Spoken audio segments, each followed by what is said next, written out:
What happened to gaming? Gaming used to be an escape from life. You'd boot up something like Half-Life 2 or Skyrim, and suddenly you were in an immersive place. And now, you're stuck with boring gameplay and bugs making the game unplayable. Stick with me to learn the reasons behind this mess. Spoiler alert, it's shockingly bad. Have fun! First off, where's the innovation? Back in the day, we had Half-Life 2 redefining storytelling and graphics in games. It gave us a whole new look at physics in games. Skyrim gave us incredible details such as being able to boil water with fire spells or dialogue options for every event that happened in-game, even for stuff that wouldn't happen normally. GTA 4 was also incredible with its physics and attention to detail. Compare that to something like Concord with bland gameplay and needless inclusivity, which I'll talk about later on in the video. Innovation is also disappearing from popular titles such as Call of Duty, where every year the game is the same as last year. Although they finally did something innovative with Black Ops 6, other studios haven't done anything yet. We're stuck in this cycle where everything feels like a copy-paste of what worked out last year. Developers are playing it safe instead of taking risks. Old games used to improve their past titles with stuff never seen before. While indie game developers are still innovative, that does not apply for large and mainstream companies such as EA, Microsoft or Activision. Now let's talk about money and greed. Back in 2008, you paid around $60 for GTA 4 and you got a complete game with interesting gameplay and story. Today, you pay $70 for an unfinished mess, and then they expect you to fork over more for battle passes, skins and DLC that should have been in the base game. Greed is killing the fun. Companies are designing games around monetization first and gameplay second. It's insulting, especially battle passes. Since Fortnite, almost every game, even goddamn Brawl Stars, has implemented a battle pass system. You don't need a battle pass in Call of Duty or Brawl Stars.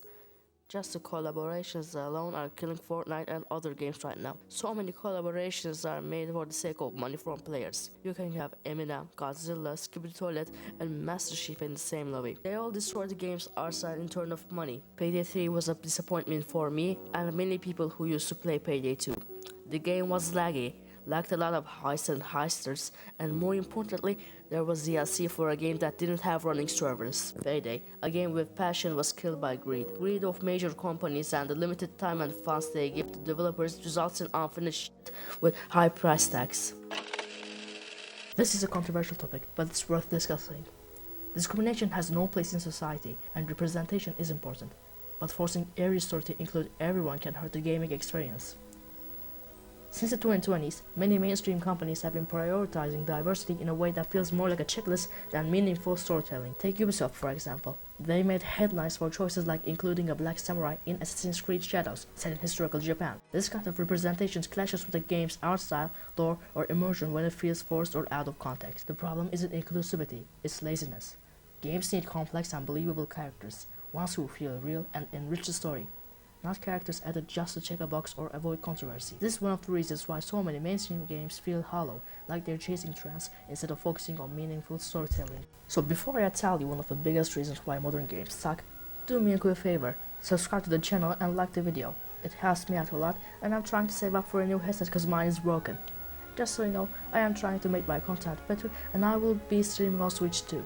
Plus, if you've made it this far, I think you're going to love what's coming next. Now, this is the biggest reason why modern games die before they actually get better. Remember when you bought a game and it actually worked? Now it's almost a meme. You spend your hard-earned money on a game and you're basically beta testing it for the first months. And since the game is buggy, it shuts down before it gets any better. These companies have millions of dollars and armies of developers, but they still can't deliver a functioning game on day one. What's the excuse? Well, the previous reasons I mentioned are why. Companies value money more, so they can focus on monetization and more than actual gameplay elements. Bugs, even major bugs, go unfixed, so they can add some kind of cash grab for a game that doesn't work at all. Games with buggy launches usually become unplayable because of the major bugs that went unfixed, thus killing the game immediately. If the company decides to not do anything, the game will be a waste of money. When that happens, people will stop buying future games released by the same company. Trust will be damaged, and the company will struggle economically, leading to buggier, soulless games filled with microtransactions.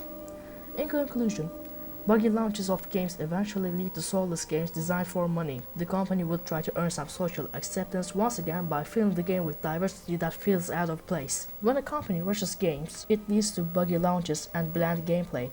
which leads to a lack of funds and even more bugs and microtransactions, eventually killing the company and the games made by them.